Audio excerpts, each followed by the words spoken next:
Assalamualaikum warahmatullahi wabarakatuh.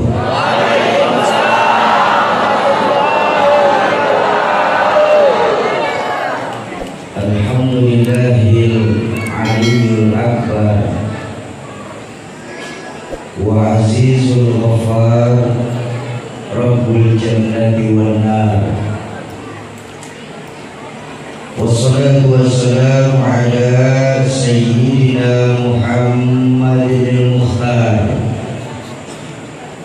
wa alihi al-athhar wa ashabihi al-akhyar, amma ba'du. Yang saya muliakan para alim ulama, segenap pimpinan pondok pesantren, segenap pengurus masjid se-Kecamatan Air Besar, wabil khusus Imam Rawatib Masjid Besar Nurul Yakin, Ketua DKM Masjid Besar Nurul Yakin, Ketua Sejadah Fajar, orang tua saya Mukarram Ustaz Haji Suryansa, Sohibul Wasilah kedatangan saya di Air Besar, pengganti orang tua saya di Kalimantan Barat, Abuya Haji Murasan. Mudah-mudahan Allah tetapkan iman dan Islamnya dalam rangka ghirah di agama Islam ini. Amin ya rabbal alamin. Yang saya hormati para tokoh-tokoh masyarakat, tokoh-tokoh kepemudaan, segenap aparatur pemerintah baik sipil, TNI dan Polri, ada Bapak Camat Kecamatan Air Besar, abang saya Bapak Muhammad Ivan Zulfisani SSCP, Bapak Kades 1000, Bapak Dan Ramil, Bapak Kapolsek, segenap Kemenang Kabupaten Landa, pengurus IPI Kabupaten Landa, pengurus Basnas Kabupaten Landa, Paskas dari Munzalan, Ketua Perjalanan Komunitas Riau Indonesia Mengaji Bang Hendri. Bukankah setiap nabi yang diutus Allah ke dunia ini mempunyai mukjizat yang sesuai dengan kondisi umatnya? Betul-betul. Betul. Nabi Musa alaihissalam, ketika beliau diutus sama Allah ke dunia ini, kondisi umat Nabi Musa saat itu lagi senang dengan ilmu-ilmu sihir. Makanya mukjizat terbesar Nabi Musa berupa tongkat yang bisa berubah jadi ular. Nabi Isa alaihissalam, Allah benar menyaut, kenal Nabi Isa? Kenal di mana?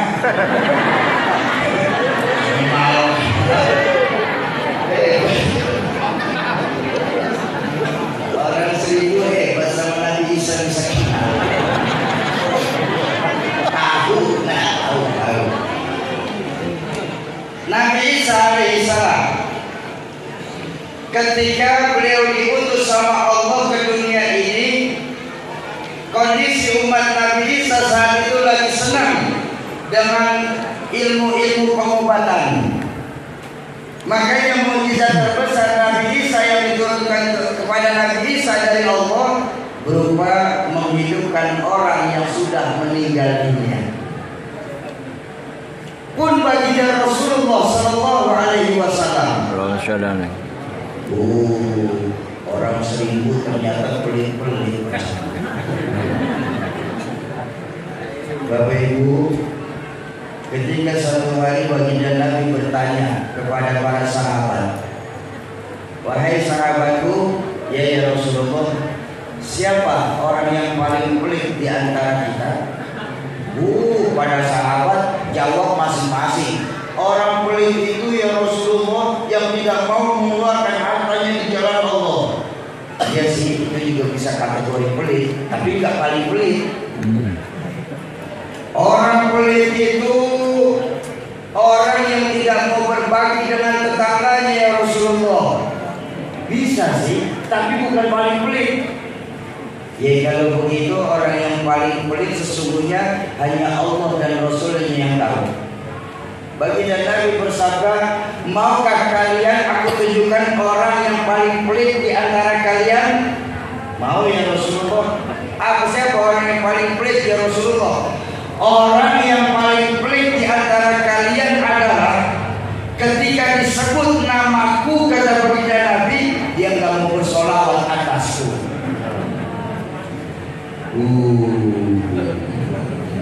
Orang 1000 pelit-pelit.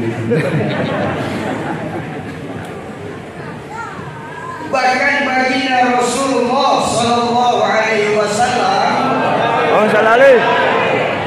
ketika beliau lagi diutus ke dunia, saat itu umat baginda Nabi di Jazirah Arab lagi senang dengan ilmu-ilmu syair.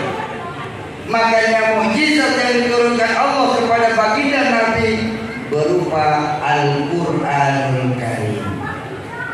Tapi ternyata yang bisa mengartikan Al-Quran secara ilmu cuma 14% saja. Nah, yang memprihatinkan, kata saya punya guru, dari 14% yang bisa mengartikan Al-Quran secara ilmu, ternyata hanya 4% saja penduduk Islam di Indonesia ini yang mampu dan mau mengamalkan isi kandungan Al-Quran itu sendiri. Makanya kalau Bapak Ibu ingat dulu ucapan orang tua saya, Rahmatul Abrar Zainuddin MZ, beliau pernah bilang begini, berapa banyak saat ini orang yang membaca Al-Quran dengan suara merdu dapat piala, tapi yang mengamalkan Al-Quran secara utuh justru di penjara. Kenapa? Karena rasa yang tingkat keyakinan kita sama Allah sudah mulai lentur. Kita sudah tidak pernah merasa lagi butuh Al-Quranul Karim. Nah, atas dasar itu saya dan kawan-kawan dari Munzalan, dari komunitas Rio Indonesia Mengaji berharap insya Allah jamaah Masjid Besar Nurul Yakin malam hari ini mau ikut berpartisipasi dalam rangka wakaf Al-Quran, insya Allah. Baik, sekarang kita masuk tema maulidnya. Bapak Ibu, menurut satu catatan sejarah, jumlah seluruh nabi yang diutus Allah ke dunia ini lebih dari 120.000 nabi. Tepatnya 124.000 nabi. Dari 124.000 nabi tersebut dipilih sama Allah dan ditulis dalam Al-Quran menjadi 25 nabi dan rasul yang wajib kita kenal. Mulai dari Nabi Adam, Nabi Smith, Nabi Daud, Nabi Sulaiman, sampai Nabi kita Muhammad. Dari 25 Nabi dan Rasul ini yang tertulis dalam Al-Quran masih dipilih lagi sama Allah menjadi 5 Nabi dan Rasul yang kita kenal di 1000 ini dengan nama Ulul Azmi. Siapa? Nabi Nuh, Nabi Isa, Nabi Musa, Nabi Ibrahim, dan Nabi kita Muhammad. Dari 5 Nabi dan Rasul ini masih dipilih lagi sama Allah menjadi 4 besar. 4 yang paling terbaik perjuangannya, tersabar menghadapi umatnya, terbagus akhlaknya. 4. Ya Bu? Bu? Berapa? 4. Yang satu nggak lolos audisi. tereliminasi karena SMS nggak cukup uang gimana? Siapa yang lolos audisi? Pertama Nabi Isa, beliau mendapatkan gelar Ruhullah. Nabi Musa, beliau mendapatkan gelar Kalimullah. Nabi Ibrahim mendapatkan gelar Khalilullah, dan Nabi kita Muhammad Sallallahu Alaihi Wasallam beliau mendapatkan gelar Habibullah. Selesai? Belum. Dari 4 nama yang paling terini masih dipilih lagi sama Allah, hingga keluar 1 nama lah. Siapa? Sang superstar. Beliaulah manusia agung yang diagungkan oleh Zat yang Maha Agung. Beliaulah manusia mulia yang dimuliakan oleh Zat yang Maha Mulia, yang kita semua orang air besar mengharapkan syafaatnya nanti di yaumil akhir, yang lagi kita peringatin maulid yang malam hari ini. Sayyidina wa maulana Muhammadin. Ini makna dari hadis beliau, ana khiyarun min khiyarin min khiyarin. Aku pilihan dari pilihan dari pilihan. Ayo kita lihat semua malam hari ini. Kenapa si baginda Nabi ini bisa menjadi manusia pilihan, sang khatibul khatamul anbiya? Kita lihat 13 tahun perjuangan baginda Nabi di awal-awal di kota Mekah. Bukankah hanya untuk menanamkan nilai-nilai keimanan, meninggikan kalimat tauhid la ilaha illallah Muhammadur Rasulullah. 13 tahun beliau berdakwah, dicaci, maki, dilempari kotoran onta, sahabat-sahabat pada dibantai saat itu. 13 tahun beliau berdakwah hanya untuk menanamkan fondasi, dengan harapan di mana-mana kalau fondasi kuat, insya Allah bangunan kan aman. Betul? Betul. Kalau fondasi rapuh, bangunan akan runtuh. Fondasi mencong, bangunan pun akan miring. Bangunan bagaimana fondasi? Kita orang hidup di air besar, bagaimana imannya? Betul? Imannya nggak akan terlihat. Layaknya sebuah fondasi Pak, nggak terlihat. Tapi maaf Bapak Ibu, gejala dari keimanan itu yang akan terlihat. Contoh saja, contoh. Ini mic ada strumnya nih. Ada nggak strumnya? Ada nggak? Ada. Kelihatan? Ada. Kok bisa tahu? Ada suara. Strum memang tak kelihatan Bang, tapi gejala dari strum yang kelihatan. Betul Bu? Itu kipas di atas kita ada strumnya tuh. Muntah. Ini lampu silo begini ada strumnya nih. Nyala. Betul? Ya kalau begitu nggak perlu profesor turun tangan. Anak-anak kita pun paham. Di mana-mana kalau ada strum, mic dicolok pasti bunyi. Kipas angin dinyalain pasti muter.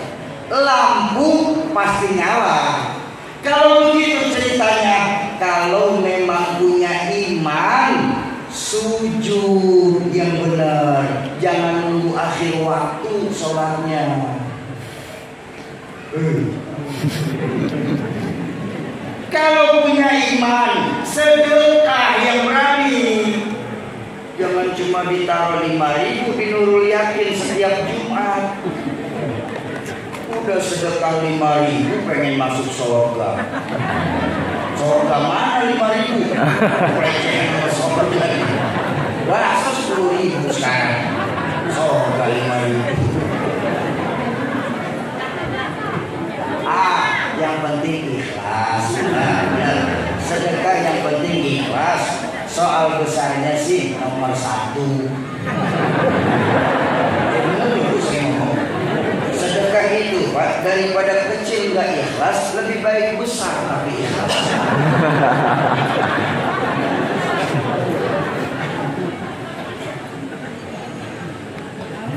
Kalau memang kita punya iman, ayo dong kita hadiri sholat-sholat berjamaah yang dilakukan di Masjid Nurul Yakin. Tapi maaf Bapak Ibu, itu kalau jalurnya benar. Kalau jalurnya benar. Sekarang saya ajak berbanding terbalik. Strum ada, tapi ini tidak mau nyala. Itu kata di istri belakang, oh Syaki, yang itu mic-nya koslet namanya. Bener kan? Apa namanya? Ya lemes.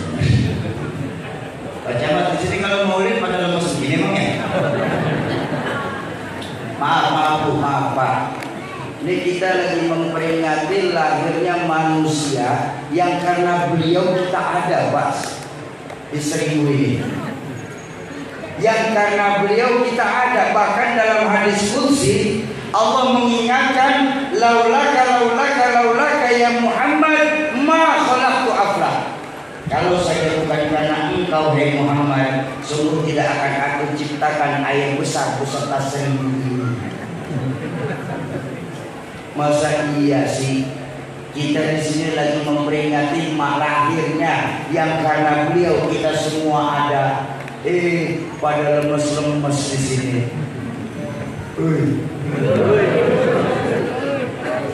Mau semangat? Mau semangat? Saya minta ulang. Strum ada, tapi ini nggak mau nyala. Itu namanya bukan saya. Strum ada, kipas angin dan memutar. Kipasnya strum ada, lampu nggak nyala, lampunya ngaku beriman tapi nggak mau sujud, itu namanya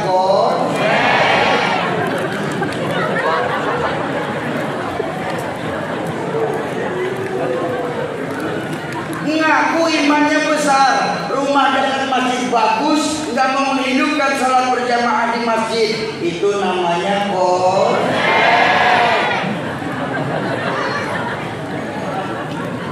ngaku beriman, motor punya, mobil ada, rumah gede, sedekah 5.000. Itu namanya Nah, udah jelas ya. Yuk, di 1000 ini pada umum pada khususnya yang koslet kita benerin dulu. Kenapa? Supaya desa kita ini jangan sampai kebakaran karena ada yang koslet. Setuju? Sudah, kalau setuju ya untuk pakai doa sama-sama.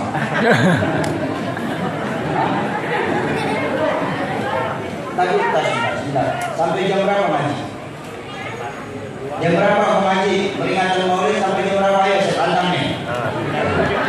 Ayo biar kompak ibu-ibu, mau sampai jam berapa kita peringatan Maulid? Sampai subuh.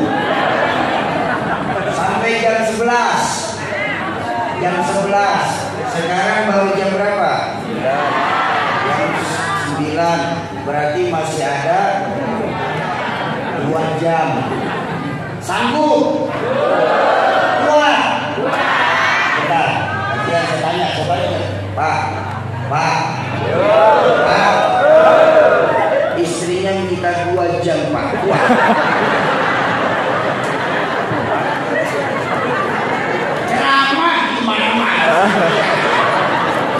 Orang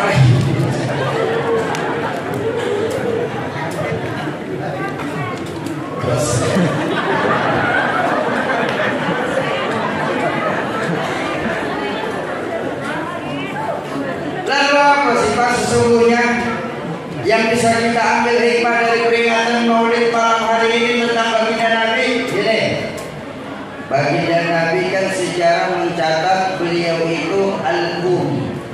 artinya buta huruf. Betul. Berarti yang paling hebat dari baginda Nabi itu apa? Akhlak. Bahkan akhlak baginda Nabi sendiri dipuji langsung sama Allah, wa innaka la'ala khuluqin azim, bahwa engkau hai Muhammad sungguh memiliki budi pekerti yang paling baik. Ada berapa akhlak Nabi? Ada berapa akhlak Nabi?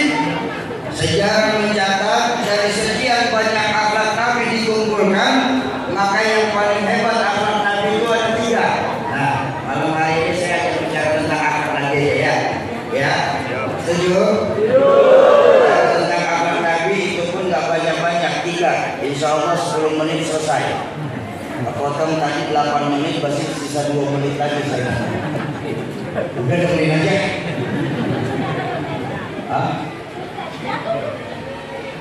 Apa akhlak Nabi yang paling hebat? Pertama, akhlak Nabi yang paling hebat itu silman qata', jalin silaturahmi kepada orang yang memutuskan silaturahmi kepadamu. Allah Akbar. Kira-kira susah apa mudah? Susah. Kadang-kadang kita di sini nggak marahan saja, malas silaturahmi. Betul. Akhlak baginda Nabi yang dasar menyambung silaturahmi kepada orang yang memutuskan silaturahmi kepadanya. Maaf Bapak Ibu, maaf. Bukankah kalau kita mau jujur, akhir-akhir ini nilai silaturahmi mulai langka dan mahal. Betul. Apalagi maaf apalagi kita ini sekarang tengah pandemi yang namanya COVID.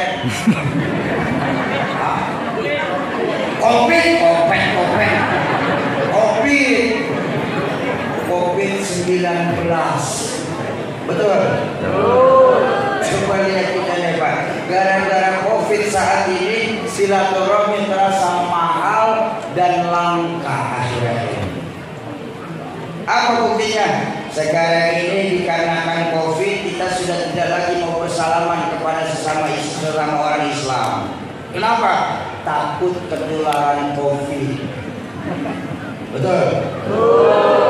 Padahal baginda Nabi mengajarkan ketika 2 orang muslim bertemu, kemudian mereka berjabat tangan, selama mereka berjabat tangan itu Allah sedang menggugurkan dosa di antara keduanya. Sekarang orang salaman bagaimana?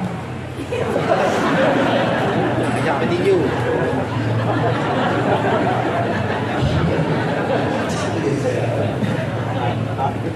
Kita semua lupa bahwa pahlawan nasional kita, Panglima Besar Jenderal Sudirman, pernah berkata satu waktu, Islam kalau mau besar harus kuat. Islam kalau mau kuat harus bersatu. Tapi nggak mungkin Islam bisa bersatu tanpa ada jalinan silaturahmi di antara kita. Betul. Tapi yang terjadi saat ini, nilai silaturahmi kita gara-gara COVID sudah mulai berubah, Pak. Bu, ya saya nggak bilang COVID nggak ada. COVID itu ada COVID. Cuma yang saya sayangin, bahkan dari cara ibadah kita kepada Allah pun dirubah. Betul. Dulu lagi awal-awal COVID kita disuruh ngejaga sok sholat, masih ingat? Di sini kejadian nggak seperti itu? Kejadian, baik. Padahal menurut WHO penularan COVID yang terbesar itu akibat droplet. Ya, droplet itu munceratan air liur. Kalau kita kena munceratan air liur kan berarti berhadapan-hadapan. Betul. Sholat kan samping-sampingan. Ayo, mungkin di sini sholat ada hadapan. Ini yang saya sedihkan. Makanya terjadi hadis baginda Nabi Shallallahu Alaihi Wasallam. Beliau pernah bersabda begini, sayati zamanun ala ummati la yabqa minal Islam illa ismu wa la yabqa minal Qur'an illa rasmu masajiduhum amirah wa hiya kharabu minal huda. Akan datang nanti zamannya di tengah-tengah umatku ini di mana Islam hanya dikenal sebatas cerita, Quran hanya dikenal sebatas tulisan. Saat itu kata baginda Nabi, masjid-masjid bagus, musola megah-megah, tapi kosong dari pancaran sinar hidayah. Ayo, pada hari ini saya tanya kondisi kita di sini di air besar ini umumnya. Masjid-masjid yang ada di kecamatan bagus-bagus apa tidak sekarang? Alhamdulillah. Musola yang ada di Seribu ini bagus-bagus apa enggak? Bagus. Beberapa musola saya tadi lewat pakai AC bahkan. Iya kan? Tapi maaf Bapak Ibu, maaf sekali kita lihat fungsi masjid dan musola yang ada di tempat kita sekarang ini. Enggak ubahnya layaknya sebuah museum. Tahu museum? Tahu. Tempat penyimpanan barang-barang antik yang isi masjid dan musola yang ada di kecamatan kita sekarang rata-rata 50 tahun ke atas. Barang antik, akhiran.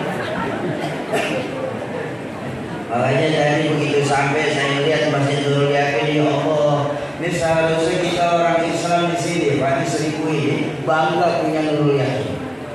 Masjid kita masih bagus, besar, alhamdulillah. Kegiatan beragamanya pun selalu jalan dan dapat dukungan dari Pak Camat, Pak Kades, Pak Kapolsek, Pak TNI, alhamdulillah. Sholat berjamaah juga kata Ketua DKI tadi, alhamdulillah. Di kita ini Nurul Yakin sholat berjamaah selalu penuh Sauki, terutama subuh. Oh, saya tahu, saya subuh sering lewat situ. Kalau udah subuh Nurul Yakin penuh sampai keluar-keluar, nggak ada yang masuk.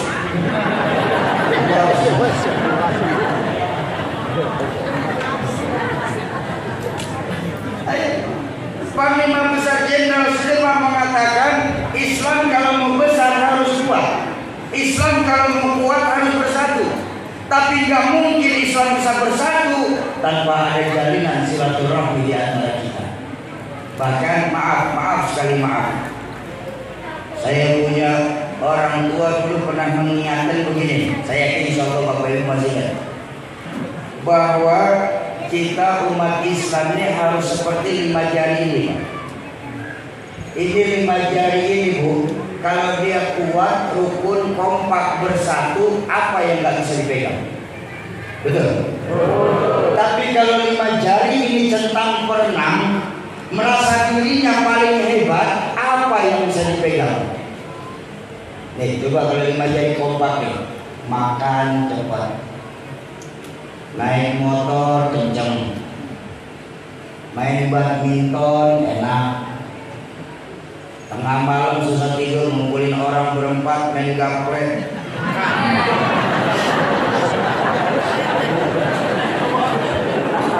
Apal.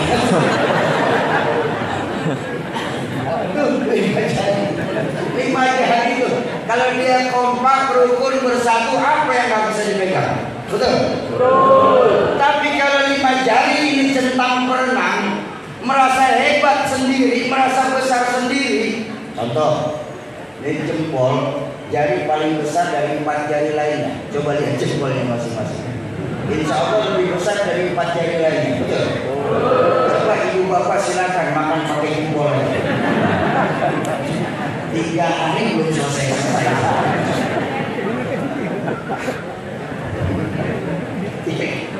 Ayo, nah, kita ngomongin 5 jari aja nih, 5 jari.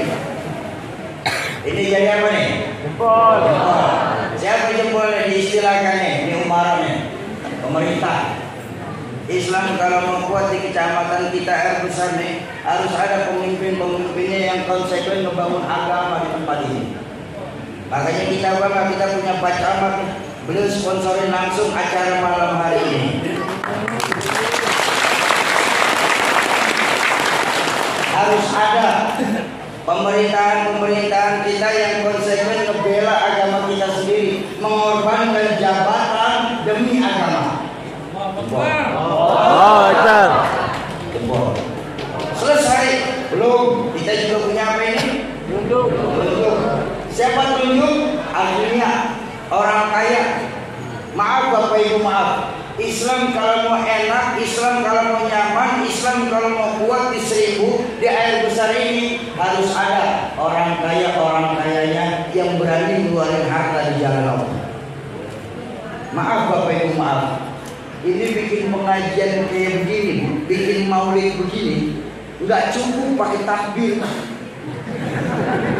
Allahu Akbar, panggung turun dari langit. Harus ada orang kayanya. Kenapa disimpulkan dengan rujuk? Nih ada nih tamsilnya. Kenapa disimpulkan dengan rujuk? Karena apapun perkaranya, kalau yang nujuk orang kaya, insya Allah selesai bangunan gak lama. Iya kan? Pak Ketua, nanti perpustakaan Islamnya dibangun sebelah sana ya. Itu kalau yang nujuk punya uang, cepat selesai di perpustakaan. Coba model kita nggak punya uang nujuk. Orang tahu nggak model kan? Kan ada pepatah pernah berkata bahwa orang kaya selalu benar, orang miskin kebagian salah. Tapi benar Pak. Ada satu hari orang kaya lagi kumpul di tengah orang banyak. Gak sengaja dia buang angin. Aduh Bapak sehat ya? Sehat dibilang. Kenapa? Kaya. Orang kaya kalau kentut sehat. Coba kita gak punya duit kentut sembarangan. Buang.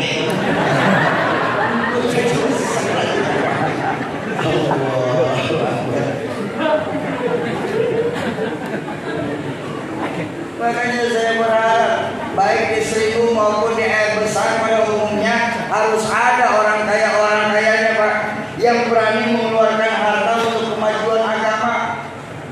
Ya, harus ada. Insya Allah secara umum di air besar, menurut kata Pak Camat, kita nggak akan kekurangan orang kaya. Amin. Amin. Tapi yang kita kurang itu orang dermawan. Kenapa? Kedermawanannya orang kaya, Pak, merupakan satu mutiara yang sudah mulai diangkat sama malaikat Jibril ke langit. Dan lagian selain itu, kita lebih percaya angka matematika daripada angkanya Allah. Padahal saya ngaji sama guru saya bahwa jenis angka itu ada 3. Jenis angka ada 3. Ada angka matematika, ada angka sosial, ada angka Allah. Angka matematika, kata guru saya mengajarkan, itu sesuatu yang mutlak dan tidak bakal bisa ditawar. Ya Bu ya. Contoh angka matematika nih Pak.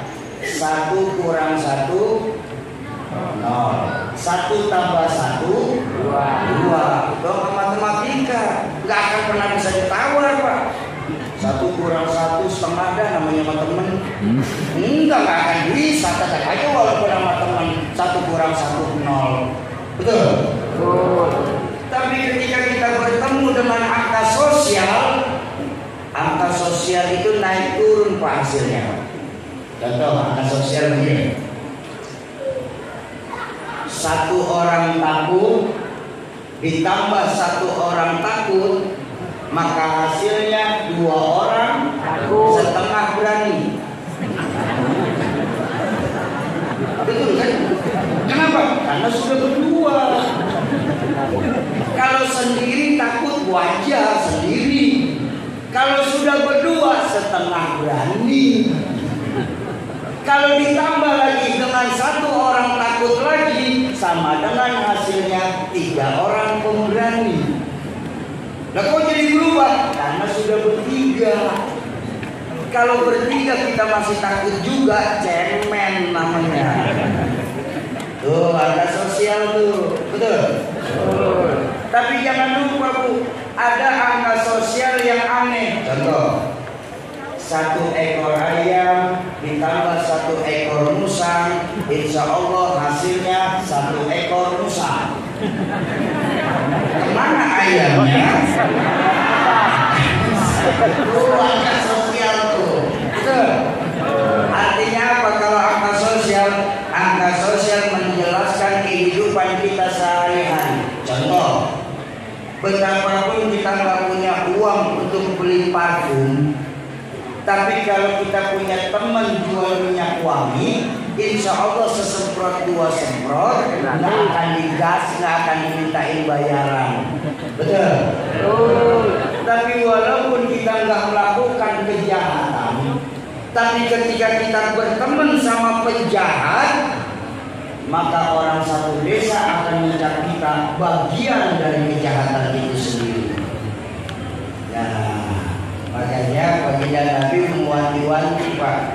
Apa pesan baginda Nabi? Seseorang itu bisa dilihat dari kawannya, dari agama kawannya. Makanya kalau Bapak Ibu ingat, dulu ucapan orang tua saya mengajarkan begini: carilah teman yang bisa membuat kamu benar, bukan yang selalu membenarkan perbuatan kamu. Carilah kawan yang bisa membuat kamu benar, bukan yang selalu membenarkan perbuatan kamu. Kenapa? Angka sosial. Angka sosial beda sama kemaki-maki. Betul? Betul. Tapi ketika bertemu dengan angkanya Allah, ini lebih dahsyat. Kalau lebih dahsyat bagaimana seperti? Karena dalam angka Allah itu nggak ada penambahan, nggak ada pengalihan. Angka Allah itu adanya pengurangan dan pembagian. Contoh. Angka Allah itu, dan Bu, oh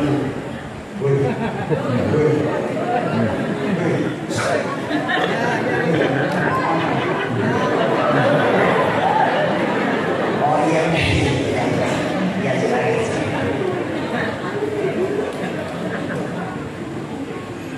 Angka sosial angka Allah. Ada angka Allah itu 1 kurang 1 sama dengan 10. Oh ngaco nih seperti ya, mana ada 1 kurang 1 10 angka Allah. Ada, kita ngomong bicara angka Allah Pak. Dari mana Sobi 1 kurang 1 bisa 10? Manja bil hasanah falahu asyru amsalihha. Siapa yang berbuat 1 kebaikan, Allah akan lipat gandakan 10 kali lipat. Allah. 1 kurang 1 10. Tapi ada pembagian 1 bagi 1 100. Lebih ngaco lagi soalnya. Ada 1 bagi 1 100. Dari mana? Dari hadis baginda Rasulullah Sallallahu Alaihi Wasallam. Di mana orang yang melakukan kebaikan akan diganjar mi'ata marrah, 100 kali lipat sama Allah. Kalau masih kurang yakin dengan hadis baginda Nabi, silakan Bapak Ibu buka dalam Al-Quran surah Al-Baqarah ayat 261. Dijelaskan bagaimana orang yang membelanjakan hartanya di jalan Allah, laksana mereka memiliki 1 butir biji, yang ketika biji itu ditanam akan menumbuhkan 7 cabang baru, yang di tiap cabang akan menggelantung 100 biji baru lagi. Ini ada habbah, 100 biji baru lagi. Jadi 1 bagi 1 100. Tapi jangan lupa ada angkanya 1 kurang 1 1000. Nah, kita makin gila lagi misalnya. Mana ada 1 kurang 1 1000? Ada. Dari mana? Sayyidina Utsman bin Affan. Di mana ketika boleh saya cerita sedikit? Karena beda 10 Pak.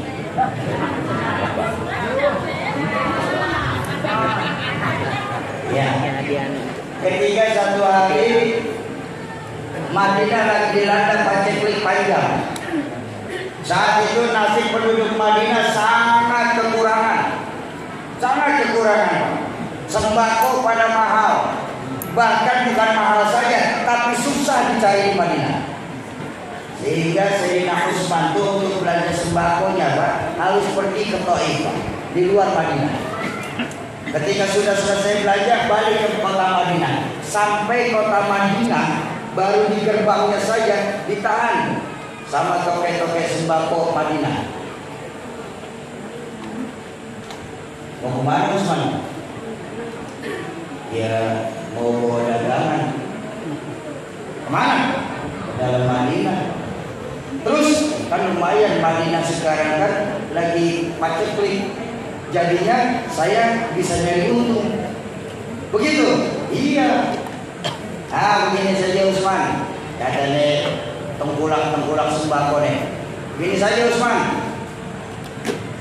Bagaimana kalau sembako kamu nih saya yang bayarin saja. Jadi kamu mau usah berat-berat mau masuk ke Madinah. Boleh karena saya berdagang. Berapa? Bapak mau untungin saya berapa? Tuh kata Sayyidina Utsman. Nih, maksud saya begini. Ada pelajaran yang bisa kita ambil dari sini. Apa? Yang jelas cara berdagang menurut Islam. Ya. Ini sekarang kita berdagang bukan nyari keberkahan, tapi nyari untung.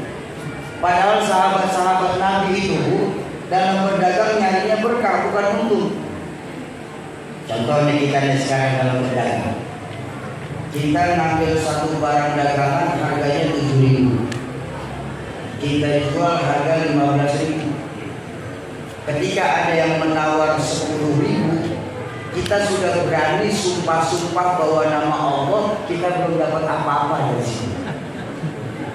Itu kita cara berdagang sekarang. Tengok Sayyidina Utsman, boleh. Berapa kamu mau untungin saya? Bagaimana Utsman? Katanya tengkulak-tengkulaknya, saya untungin kamu 30%. Gak mau. 30% mah kecil. Madinah itu lagi krisis sekarang ini. Kan lumayan saya bisa dapat untung dari vaksin. Dari sembako kan barang aja. Sembako itu awas.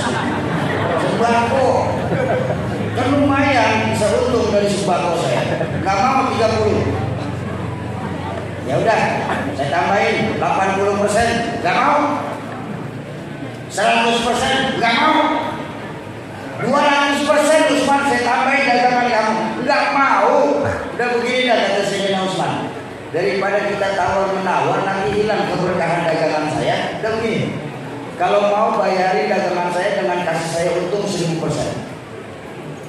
Ngaco kamu Utsman? Enggak. Mana ada orang yang bayarin dagangan saya 10%? Ada. Siapa Utsman? Allah. Allah yang akan bayarin dagangan saya 1000%. Nggak ada urusan sama kalian. Minggir. Dibawa masuk dagangan ke kota Madinah, dibagikan secara gratis kepada penduduk Madinah saat itu. Makanya lihat Sayyidina Utsman bin Affan. Tidak ada sejarahnya Sayyidina Utsman bin Affan kekurangan harta. Bahkan yang masih nyata sampai sekarang ada sebuah rekening atas nama Utsman bin Affan di bank kerajaan Saudi Arabia, yang dananya tersebut sudah dibangun ribuan masjid, ratusan pondok pesantren, puluhan rumah sakit Islam skala internasional, tapi uangnya masih ada 20.000 triliun. Coba bayangkan. Kenapa? Tingkat keyakinan Utsman itu 1000% sama Allah. Ini beda kita sekarang ini Bapak Ibu. Bedanya apa? Sekarang kita orang Islam itu justru takut miskin. Padahal ketika masih ada para sahabat itu malah takut untuk kaya. Ada satu kisah, boleh saya cerita lagi? Boleh. Ada satu kisah, sahabat baginda Nabi salah satunya yang paling kaya selain Utsman itu Sayyidina Abdurrahman bin Auf. Ketika satu hari Rasulullah lagi bercerita tentang pertanyaan-pertanyaan yang nanti akan ditanyakan di Yaumil Mizan, Yaumil Hisab, yang paling banyak kata baginda Nabi saat itu pertanyaan soal harta. Allah akan bertanya lebih banyak soal harta Karena pertanyaannya dua, karena hadis baginda Nabi, dari mana kau dapat, kemana kau belanjakan hartamu. Selesai dengan pengajian baginda Nabi, Sayyidina Abdurrahman bin Auf gak bisa tidur. Ya Allah, kalau memang harta saya nanti bakal jadi hisab, saya bakalan lama dihitungnya sama Allah. Begitu selesai sholat subuh, Sayyidina Abdurrahman bin Auf balik ke rumah bawa uang 45.000 dinar. 45.000 dinar itu kalau mata uang emas itu sekitar 450 kg emas. Dibawa sama Sayyidina Abdurrahman bin Auf, dibagikan kepada penduduk Madinah saat itu. Habis saat itu uang Sayyidina Abdurrahman bin Auf 45.000 dinar. Pulang ke rumah hati lega. Alhamdulillah, saya sudah tidak punya harta lagi, kata Sayyidina Abdurrahman bin Auf. Begitu masuk ke kamar, buka lemari mau ganti baju, ternyata masih ada sisa duit 25.000 dinar. Kaget Sayyidina Abdurrahman, ya Allah, ini yang 25.000 dinar bakal jadi hambatan saya nanti di akhirat ini. Dibawa lagi keliling Madinah saat itu Sayyidina Abdurrahman bin Auf. Nggak ada lagi yang menerima karena semua sudah kebagian. Nggak ada lagi yang menerima. Makin bingung Sayyidina Abdurrahman bin Auf. Akhirnya apa, Bu? Beliau cari perkebunan kurma busuk. Dibayarin tuh kurma busuk satu kebun seharga 25.000 dinar dari Abdurrahman bin Auf. Nggak pakai ditawar. 25.000 dinar saya bayarin semua. Habis itu Sayyidina Abdurrahman bin Auf. Pulang ke rumah hatinya bergembira. Alhamdulillah, harta saya sudah tidak ada lagi di rumah ini. Insya Allah nanti saya di yaumil hisab akan enteng perhitungannya. Tutup pintu, tapi nggak lama pintu diketok. Tok tok tok tok. Karena saat itu Islam belum besar kayak sekarang, nggak ada salam. Dibuka. Ada apa, Pak? Saya dari utusan kerajaan di Eropa, di Afrika. Terus saya ingin mencari yang namanya Abdurrahman bin Auf. Ya, saya sendiri. Ada apa? Kami di Afrika ini lagi terkena semacam wabah penyakit. Lalu urusannya sama saya apa? Kata Sayyidina Abdurrahman bin Auf. Kan gak ada urusan sama saya. Orang yang sakit di Afrika kok nyarinya ke Madinah? Kami mendapatkan kabar bahwa Bapak punya perkebunan kurma busuk. Iya. Nah, penyakit kami itu hanya bisa disembuhkan lewat kurma busuk. Keringat puncak Sayyidina Abdurrahman bin Auf. Perkebunan Bapak saya akan bayar hari ini juga 135.000 dinar. Sayyidina Abdurrahman bin Auf pucat karena gagal jadi miskin.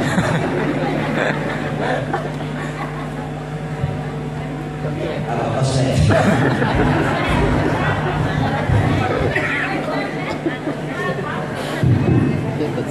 Bapak-bapak dan ibu-ibu jamaah ma'asyiral muslimin dan muslimat, para calon penghuni surganya Allah yang dicintai Allah Subhanahu wa taala. Ayo, yang kita kumpulkan di kampung ini, di desa ini, di kecamatan ini adalah sosok-sosok seperti Sayyidina Utsman bin Affan dan Sayyidina Abdurrahman bin Auf. Ya, harus ada orang kayanya yang berani mengeluarkan harta untuk kemajuan agama. Selesai belum? Kita juga punya apa ini? Jari tengah. Ini jari tengah, jari yang paling serius.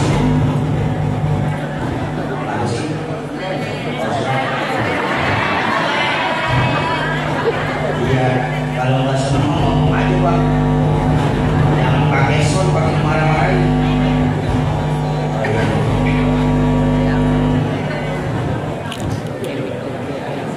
Alhamdulillah selesai.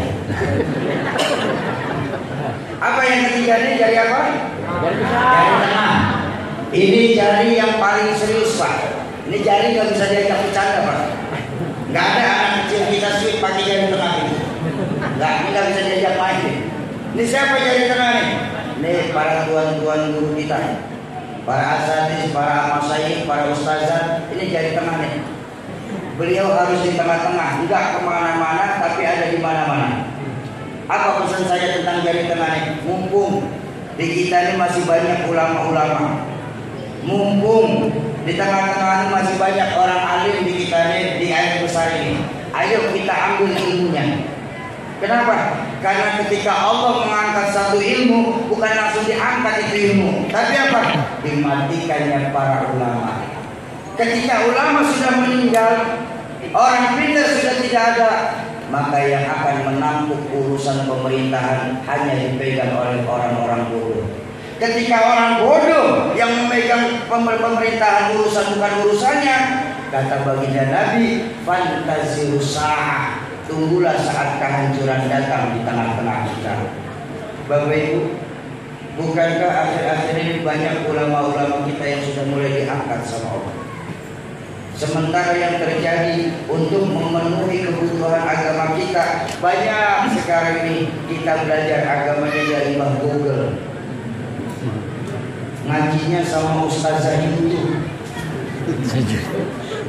Makanya jangan heran Pak, ketika orang belajar dari internet, belajar agamanya, banyak tahu tapi nggak tahu banyak. Banyak tahu tapi nggak tahu banyak. Merasa pintar tapi nggak pintar merasa. Soal ini tahu, soal ini tahu, soal ini tahu. Konfrontir, saya juga nggak tahu. Berapa banyak sekarang ini akhirnya timbul istilah-istilah yang terjadi, bahkan bisa mengakibatkan perpecahan di antara kita. Betul? Perpecahan itu diajarkan sama baginda Nabi sebagai rahmah, selama tidak untuk perpecahan di antara kita. Yang patut kita pahami adalah bahwa untuk belajar agama yang namanya sanad keguruan itu mutlak, nggak bisa dilepas. Kenapa? Orang yang belajar agama tidak menggunakan sanad keguruan, maka gurunya setan. Fasyaihu syaiton. Kata siapa? Kata Tuhan saya Abu Yazid Al-Bastami dalam satu riwayat kitabnya. Berapa banyak sekarang yang kita ngambil ilmu dari internet? Internet berarti jelek Saudi? Enggak, internet enggak saya bilang jelek. Internet itu Bapak Ibu ibarat pisau. Pisau kalau yang megang ketua DKM paling berat leher ayam yang dipotong. Betul? Tapi kalau yang megang preman pasar, jangankan cuma leher ayam, leher temannya sendiri bisa digoreng. Pisaunya sama, tapi karena tangan yang menggunakan berbeda, itu yang membuat fungsi pisau jadi berbeda. Internet begitu Pak. Internet kalau kita mempunyai sanad keguruan yang mutawatir, internet mempercepat pencarian. Contoh, ya saya nih Pak, jalan di sini silaturahmi ke sana, dari Jakarta ke Pontianak, nggak mungkin saya nenteng kitab segitu banyaknya Pak untuk materi ceramah. Teknologi mempercepat, tinggal cari aja. Nih ngomong di Masjid Nurul Yakin temanya apa? Maulid, bukan tema Maulid. Turun Maulid. Oh ini saya belajar dari guru saya, ayatnya ini, dalilnya ini. Oh ini juga saya ngambil. Tinggal ngambil, mempercepat. Tapi kalau kita nggak punya sanad keguruan yang mutawatir, saya khawatir balik lagi kepada awal tadi dalam hadis baginda Nabi, dolu fadolu, sesat bahkan bisa menyesatkan. Kita lihat sekarang, karena banyak dari kita belajar agama dari internet, akhirnya berapa banyak istilah-istilah yang terjadi di masyarakat kita sekarang ini. Betul? Maulid dibilang bid'ah.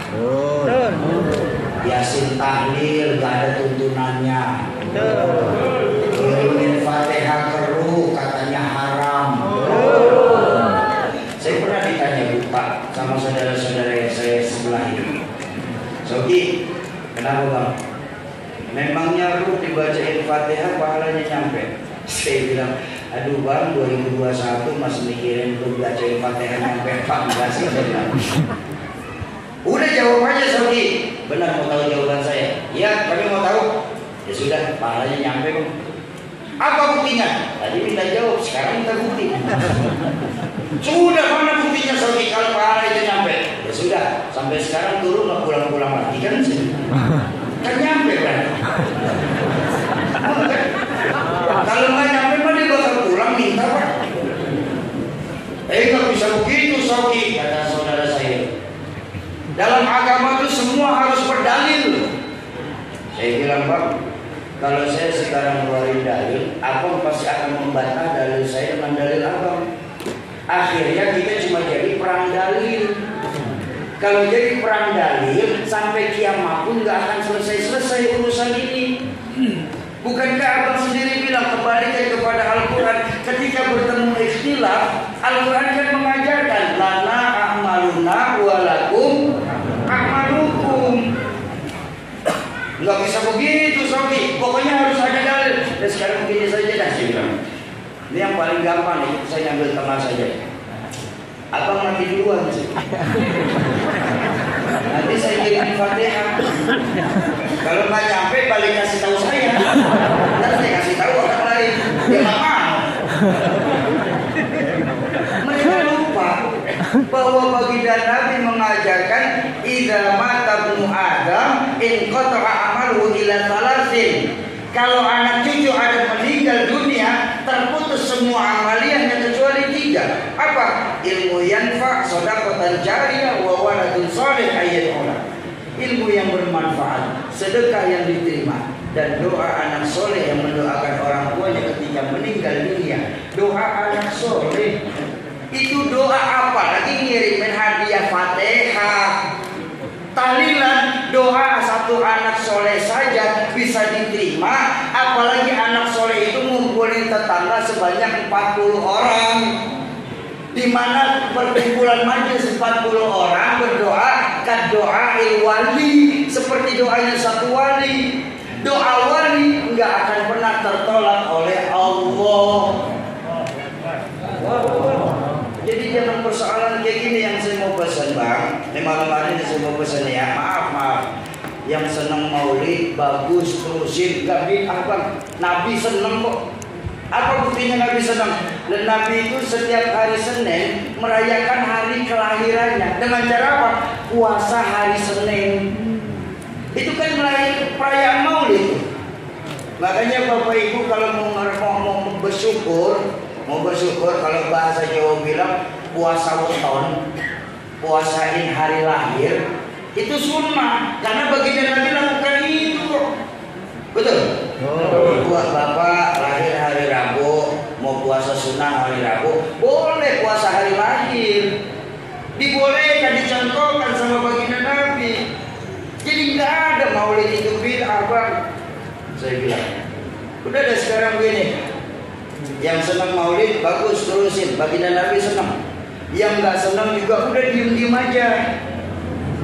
Jangan pakai ngata-ngatain orang maulid itu masuk neraka.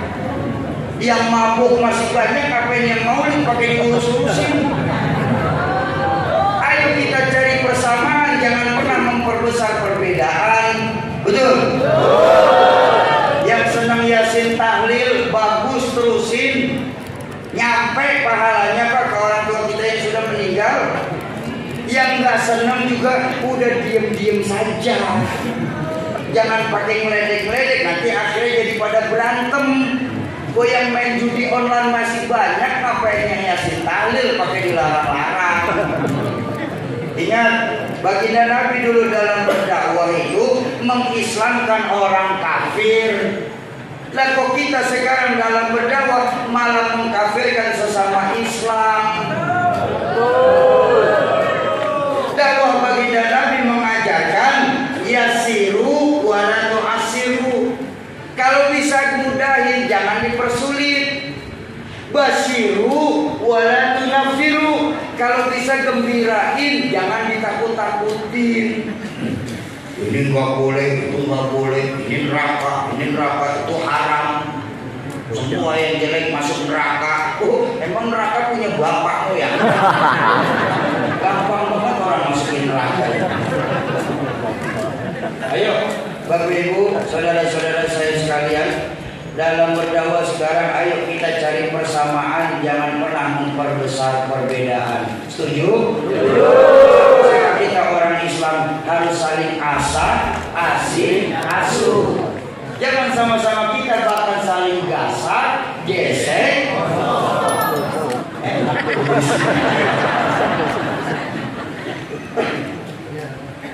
Makanya saya bangga, alhamdulillah ini. Kalau dulu sekitar tahun 80-90 awal, Indonesia saat itu lagi pecah soal kunut. Masih ingat ikhtilaf kunut itu? Masjid ini pakai kunut, masjid Sofika pakai kunut, tak tegur-teguran. Dulu itu tahun 90. Alhamdulillah 2021 ini ikhtilaf kunut sudah nggak ada lagi. Alhamdulillah. Kenapa? Karena sudah jarang yang sholat subuh di masjid.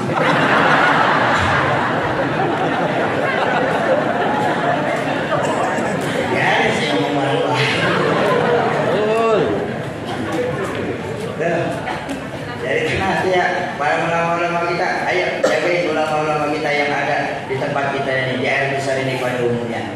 Selesai? Belum? Kita juga punya apa ini? Jari manis. Ini jari yang agak ajaib nih Pak. Ini jari yang ajaib nih. Biar buntung tetap manis dia Pak. Iya. Ini jari yang penuh harapan Pak. Siapa jari manis nih? Ini para pemuda nih, pemuda-pemuda kita, anak-anak kita Pak. Kenapa diistilahkan dengan jari manis? Karena penuh harapan jari manis. Coba saya tanya, ketika nikah naruh cincin di jari apa? Nggak ada yang taruh di jempol.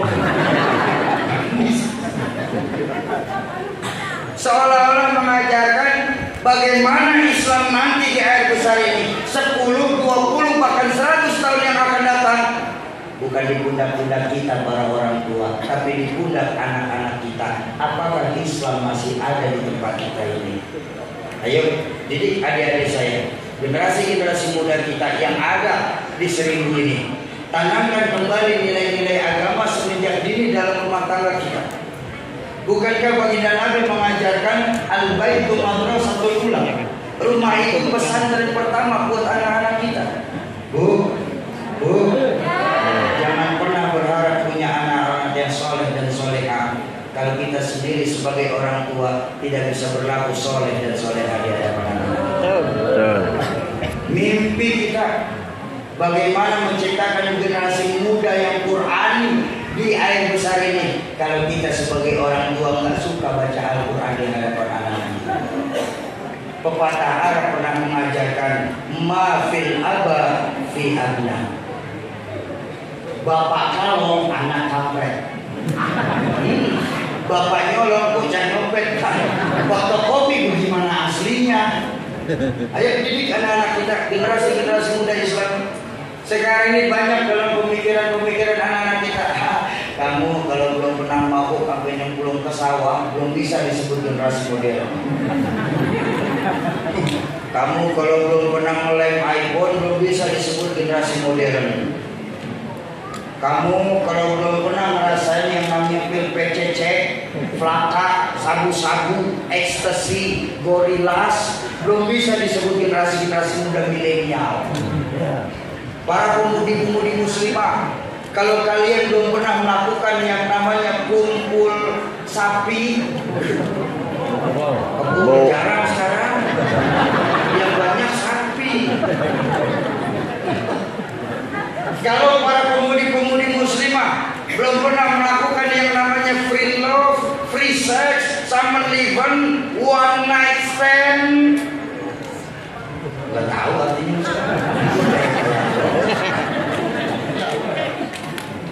Cinta satu malam, belum bisa kalian para pemudi-pemudi muslimah disebut generasi-generasi milenial. Sedikit demi sedikit, selangkah demi selangkah mulai dijauhkan anak-anak kita dari agamanya. Jadi jangan pernah kita berharap punya anak-anak muda yang nasionalisme kalau di dadanya sendiri sudah tidak ada lagi agama dalam dirinya. Tuh, anak-anak muda, jaga anak-anak kita, generasi-generasi muda Islam. Bukankah diajarkan sama Sayyidina Ali, laisa fata man kana ha'an, walakinnal fata man yaqulu ha'ana. Bukanlah dia seorang laki-laki, bukanlah mereka seorang pemuda yang berkata, ini loh bapak saya. ini loh kekayaan kakek saya. Tapi dialah seorang pemuda yang berkata, ini loh kreasi saya, ini loh hasil saya buat Indonesia, ini loh hasil saya buat Islam. Itu loh baru disebut yang namanya pemuda. Tapi kita lihat sekarang, pemuda-pemuda kita sudah menjadi generasi rebahan. Kerjaannya cuma tidur saja. Belajar juga sudah mulai online. Ketika belajar online, salah satu sebab tercapainya keberkahan ilmu dalam pelajaran itu sendiri. Jadi, ayo didik adik-adik saya, tanamkan kembali nilai-nilai agama semenjak ini dalam rumah tangga kita. Setuju? Setuju. Jadi manis. Terakhirnya apa? Kelingking. Ini jari yang paling ajaib ya Pak. Pak, ini kelingking jari ajaib loh Bu. Bu, kelingking biar bentuknya kecil tapi fleksibel nih, kemana aja bisa masuk Pak. Gerakannya luas kelingking nih Pak. Ke kuping masuk, ke hidung muat. Dulu nenek saya kalau ayam susah bertelur,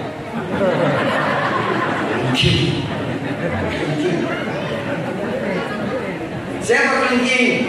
Nih kaum perempuan nih, dari tadi nggak saya ajak ngomong masalahnya.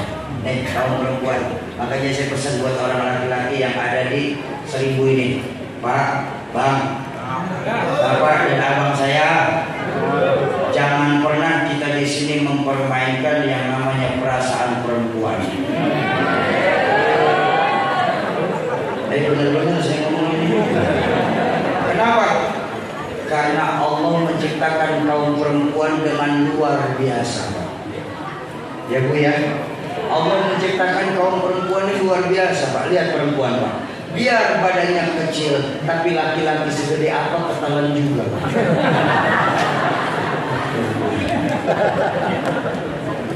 Ibu baru disemprot dikit doang aja udah kesiloan, udah disemprot. Bu, mau saya kasih oleh-oleh? Nih, maaf, yang laki tenang dulu dari tadi gitu. Dari sekarang perempuan giliran. Saya nih Bu, Muhammad Syauqi nih. Kalau saja di alam ruh saya boleh milih. Fulan, tapi gerok, kau lahir ke dunia mau jadi laki-laki atau jadi perempuan? Saya milih jadi perempuan dibandingkan jadi laki-laki sekarang. Kenapa? Sebab betapa Allah dan Rasul sangat mencintai kaum perempuan. Pak,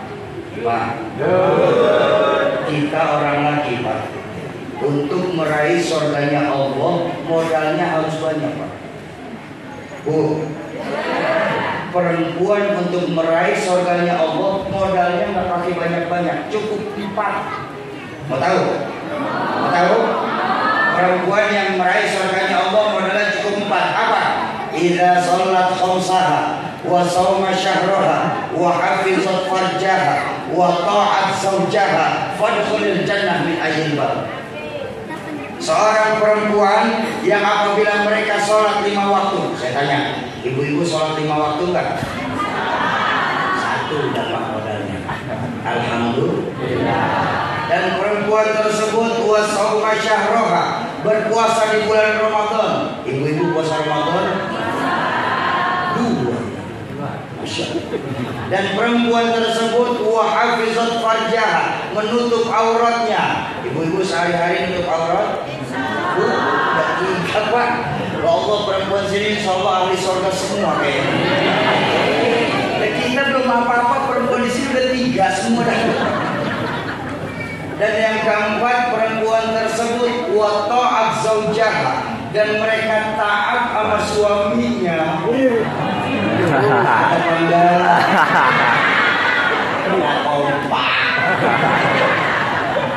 Ibu bilang taat, suami nggak ngomong apa-apa.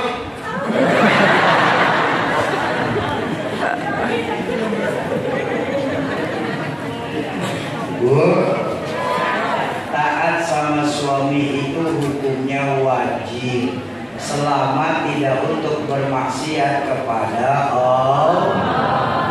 Makanya saya bilang Pak, betapa Allah dan Rasul itu sangat mencintai kaum perempuan. Allah, Ibu, perempuan sebelum ada itu, kenapa saya bilangnya perempuan harus berterima kasih kepada baginda Nabi? Karena baginda Nabi lah yang mengangkat harkat dan derajat kaum perempuan. Perempuan sebelum ada Islam saat itu nasibnya menyedihkan dan memilukan.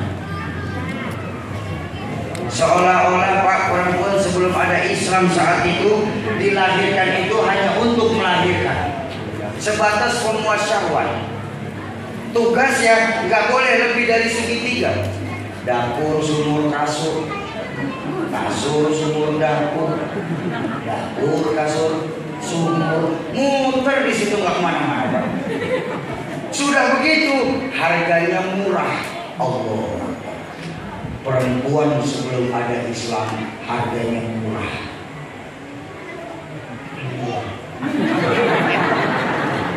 Lu nggak percaya? Ayo buka sejarah, buka sejarah.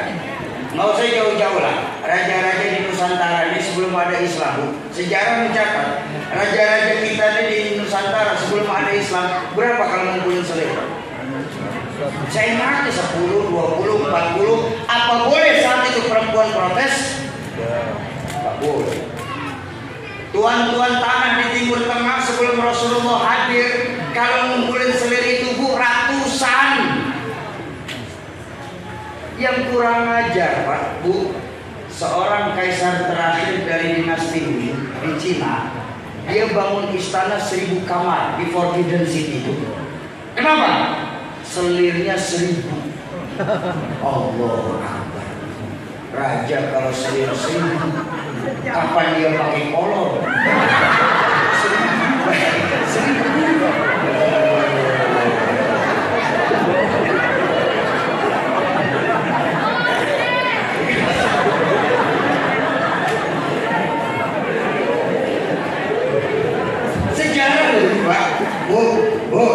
Ini sejarah. Tapi tengok ketika Rasulullah hadir ke dunia saat itu, Rasulullah terenyuh melihat kaum perempuan saat itu. Keluar sabda beliau yang hebat. Apa? An-nisa imadul bilad. Perempuan itu tiangnya negara, Bu. Kalau baik perempuan, baik negara. Kalau rusak perempuan, hancur negara.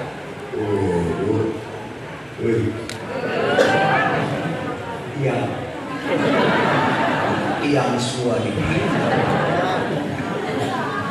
Maka saya mau bilang, perempuan bisa setara dengan bidadari. Amin. Amin. Tapi kebanyakan perempuan nggak percaya. Ayo kita baca lagi sejarah. Ayo, bentar, tenang Pak, tenang Pak. Saya ada lagi kita belajar sejarah. Kan ketika Isra Mi'raj, Rasulullah kan dikasih kesempatan melihat surga neraka, betul ya? Ketika kembali ke Makkah ditanya oleh para sahabat, ya Rasulullah, engkau ketika lagi Mi'raj kemarin dikasih kesempatan melihat surga neraka? Alhamdulillah, iya, kata baginda Nabi. Kami ingin tanya ya Rasulullah. Tanya apa? Siapa ya Rasulullah yang paling banyak menghuni neraka?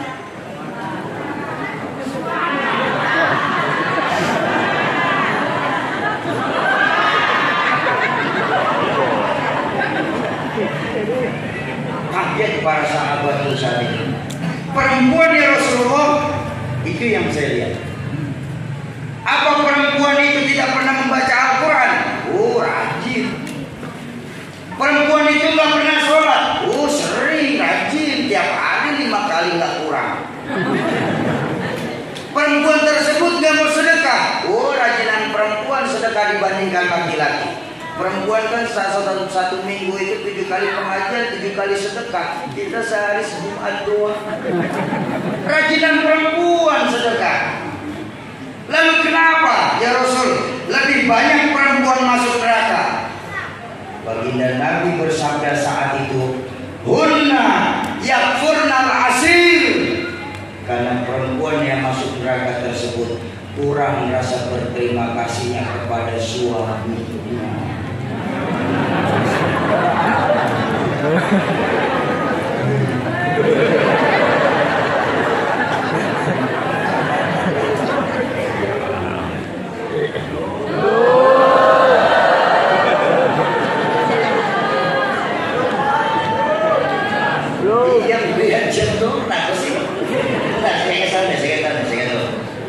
Maaf ya Pak ya, maaf ya. Bu, ceramah itu kerja berat. Loh, gak percaya Pak? Bapak lihat, Ibu lihat. Kaki diri nahan bungkuk badan. Ibu enak duduk. Tangan nunjuk terus dari tadi dari istirahat. Ini otak mikir bu, ngomong apa lagi saya. Mulut teriak, urat leher kencang. Tenggorokan kering, perut keroncongan. Udah 1 jam yang nemenin terus. Saya cuma nurul yakin bikin Ustaz. Canda.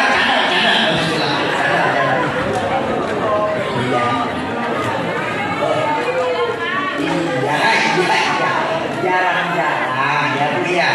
Jarang-jarang. Ibu jarang-jarang, saya kan sahabat malu. Bapak Ibu jamaah ma'asyiral muslimin dan muslimat, para calon penghuni surganya Allah Subhanahu wa ta'ala. Tuh, orang terus mengajarkan, ayo kalau Islam mau kuat harus terima jari. Kalau benar amanah pemimpinnya, dermawan orang kayanya, alim ulamanya, pinter anak-anak mudanya, dan soleha kaum perempuannya, insya Allah Islam masih akan lama di seribu tercinta kita ini. Dipelajari. Sekarang kita pakai ilmu anak kecil. Buat kita pemecahannya lagi dari 5 jari. Ilmu sweet. Apa sweet di sini?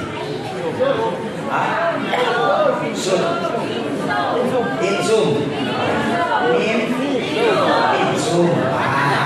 Ya, pakai ilmu pinsum. Masih ingat pinsum? Masih ingat? Baik. Ini jari apa? Jempol. Kalau sweet ketemu kelingking,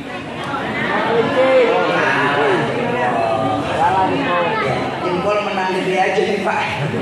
Kena ketemu kelingking kalah. Siapa tadi jempol? Pemerintah. Kelingking perempuan. Ayo buka sejarah lagi. Berapa banyak pemerintah yang jatuh dan tunduk di bawah kaki perempuan? Betul. Maaf Bu, siapa yang dorong Nabi Adam makan buah uli sampai kita tercecer di tanah? Siapa?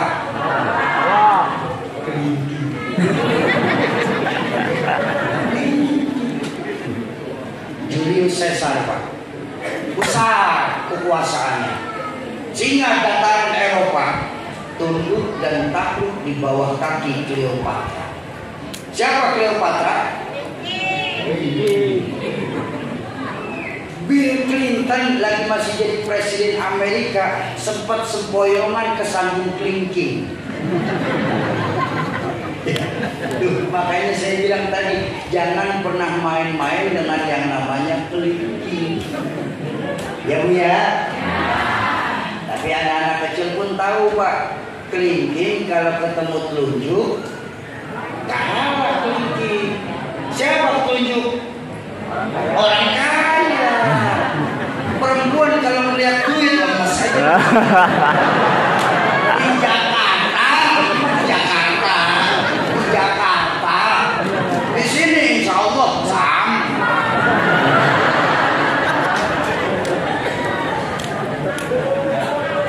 Bapak Ibu jemaah ma'asyiral.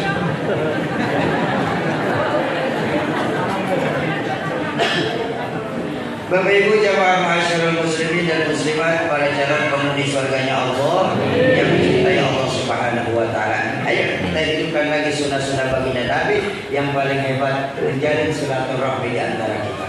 Kenapa kita mesti menghidupkan kembali? Jujur, kalau saja tanpa 2 perkara ini rasanya sia-sia kita tinggal di dunia. Tanpa 2 perkara ini mubazir kita tinggal di air sayur. Apa? ridha Allah dan syafaat usmah dari baginda Rasulullah sallallahu alaihi wasallam. Bu, betapapun ibu punya uang 2 miliar di sini, banyak apa sedikit bu? Banyak 2 miliar. Tapi ketika Allah nggak ridho, nggak akan enak rasanya itu. Apa buktinya sampai Allah nggak ridho dengan harta kita? Oh mudah, suami istri bertengkar terus pak. Anak jalan kemana-mana nggak mau ngaji pengajian lagi. Di rumah sudah tidak ada lagi yang membaca Al-Quran. Di rumah sudah tidak ada lagi yang bersenandung sholawat. Di rumah di sepertiga malam terakhir sudah tidak ada lagi yang bangun dan menghidupkan qiyamul lail. Di rumah ketika suami berangkat kerja, istri nggak mau lagi membaca sholawat dan menghidupkan sholat sunnah duha. Itu salah satu bukti bu bahwa Allah nggak ridho dengan kita.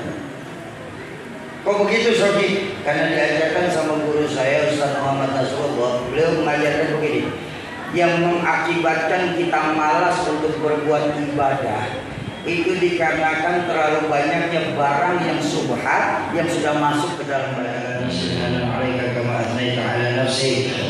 shalli ala sayyidina Muhammad wa ala ali sayyidina Muhammad fil awwalin wal akhirin wa fil mala'il a'la ila yaumiddin. Allahumma iftah lana abwabal khair wa abwabal barakah wa abwabal ni'mah wa abwabal rizqi wa abwabal quwwah wa abwabal sihah wa abwabal salamah wa abwabal afiyah wa abwabal jannah. Allahumma afina min kulli bala'id dunya wa 'adzabil akhirah. Wasrif 'anna bihaqqil Qur'anil 'azim wa nabiyyikal karim syarrad dunya wa 'adzabil akhirah. Ghafarallahu lana wa lahum bi rahmatika ya arhamar rahimin. Allahumma antal muhyi wa antal mumit wa antal khaliq wa antal bari wa antal mubtadi wa antal mu'afi wa antal syafi ya Allah. Amin. Waj'alna fi qadarin makin ila qadarin ma'lum.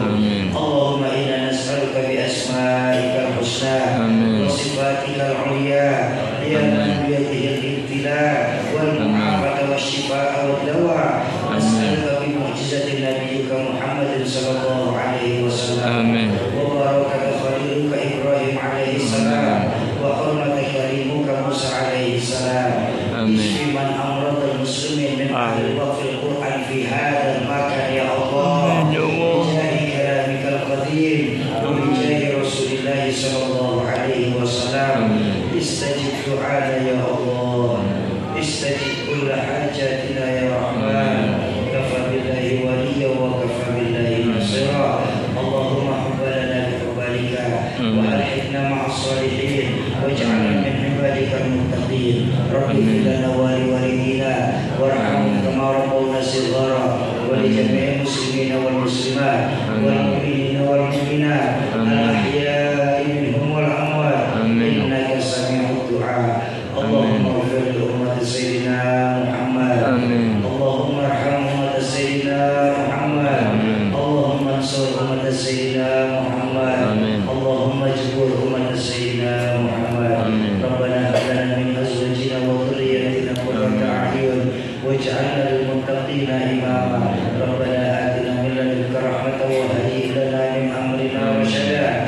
Rabbana zalamna anfusana wa in lam taghfir lana wa tarhamna lanakunanna minal khasirin. Rabbana atina fid dunya hasanah fil akhirati hasanah wa qina adzaban nar.